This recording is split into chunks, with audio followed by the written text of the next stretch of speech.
and the R are interchangeable.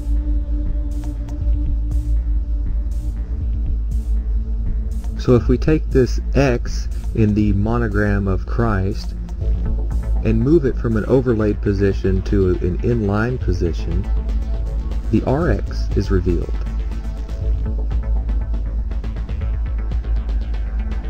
Is it a P or is it an R? It's an interchangeable symbol for the drugs and for the deity. The caduceus is directly related to Mercury. The word merchant derives from the root of the word Mercury. Mercury is the bearer of the caduceus, and was the one who gave permission to be a merchant or to buy, sell, and trade. To be a merchant, you had to have the symbol of Mercury, the caduceus. To be a merchant, one also had to have the knowledge of the merchandise. This merchandise was commonly herbs, spices, and drugs.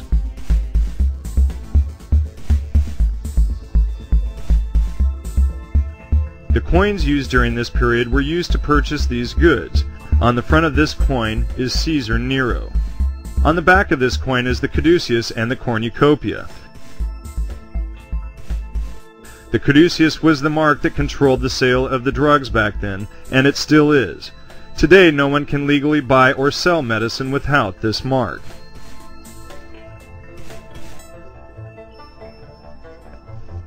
Today, the dollar sign is likely a representation of the caduceus. We can still not buy or sell anything without this mark. And, as a reversal of the single and dual snakes climbing the staff of Asclepius and the caduceus, the dollar sign is represented with a single serpent and both single and dual vertical lines.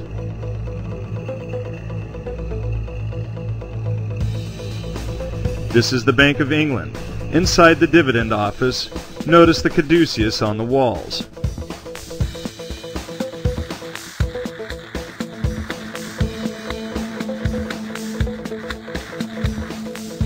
The quest for the true manna will guide you directly to entheogens. This is a psilocybe mushroom. These mushrooms are more common than the amanita and are often categorically labeled as shrooms. Their active ingredient is psilocybin.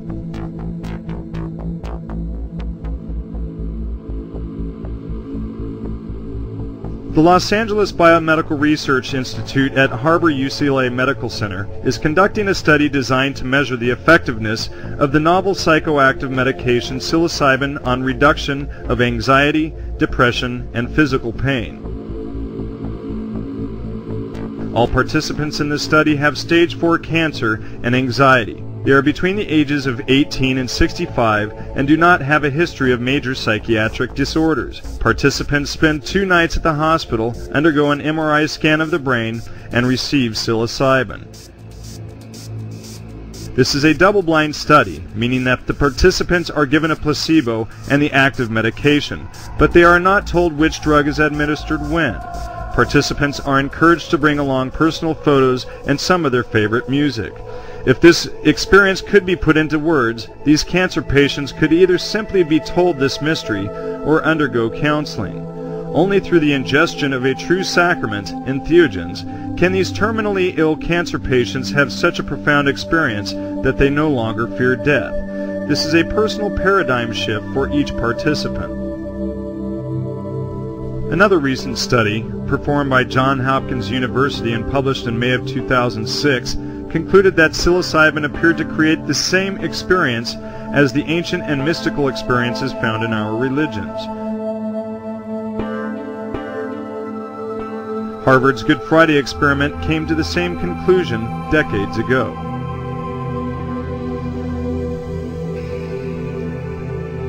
Inside psilocybe mushrooms is O-phosphoryl 4-hydroxy N,N-dimethyltryptamine.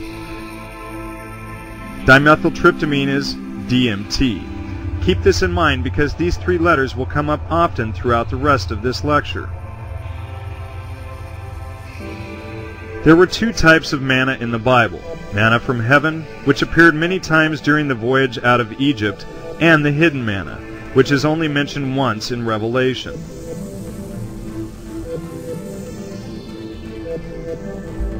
As the story goes, before his celebrity status, Moses was a shepherd. He lived off the land, eating herbs and building campfires. His life in many ways must have resembled the Native American or the shaman that we have come to know. On at least 2 occasions, Moses wandered over to Mount Sinai. It was on this mountain, which was also called Horeb or Median over time, that Moses encountered a bush that spoke to him. A bush that was on fire but did not burn. A burning bush that did not consume. This bush spoke to him with a voice that could be none other than the voice of God. This truly sounds like a hallucination. Inanimate objects speaking, visions of flames, communication with the gods, etc. The word manna literally translates to, "What is this?" This manna was said to have appeared on the ground overnight, and it came with the dew in the morning. Psilocybe mushrooms appear overnight and flourish when there is dew on the ground. And if it was your first time to eat these mushrooms, your reaction just might be, "What is this?" A variety of psilocybe-containing mushrooms also grow atop the dung of cattle. The abundance of manure from their cattle would have provided ideal conditions for these mushrooms to grow. After fleeing Egypt, Moses did not wander the wilderness for as long as some would think. Moses knew where he was going, and he took his people directly back to Mount Sinai, where he first encountered the burning bush. This is when he went back up the mountain, and a few days later he came down with the first set of 10 Commandments. Since Moses had to travel to a certain location to speak to this bush, it can be suggested that Moses encountered the hidden manna on that mountain. He found a mushroom that only grows under trees, one that looks like it is burning, but it is not. Knowing that he would find this hidden manna on this particular mountain, Moses went back there as soon as he could.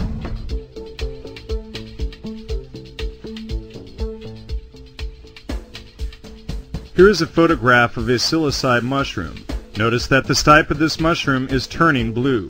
When you grab a hold of these mushrooms and bruise them, they bruise blue, similar to a magnolia tree's white flower bruising brown.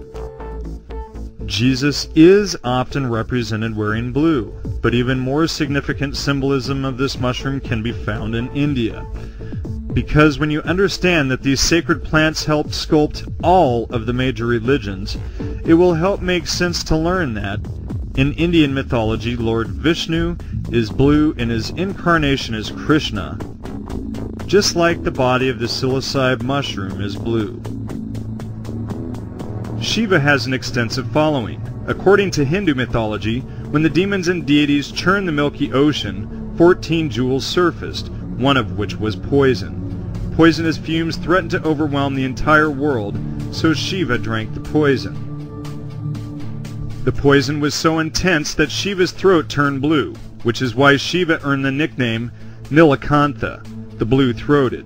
Also note the third eye in this image of Shiva. Here is Rama. Notice that there is no eye contact going on here. Rama's headdress seems to be the center of attention.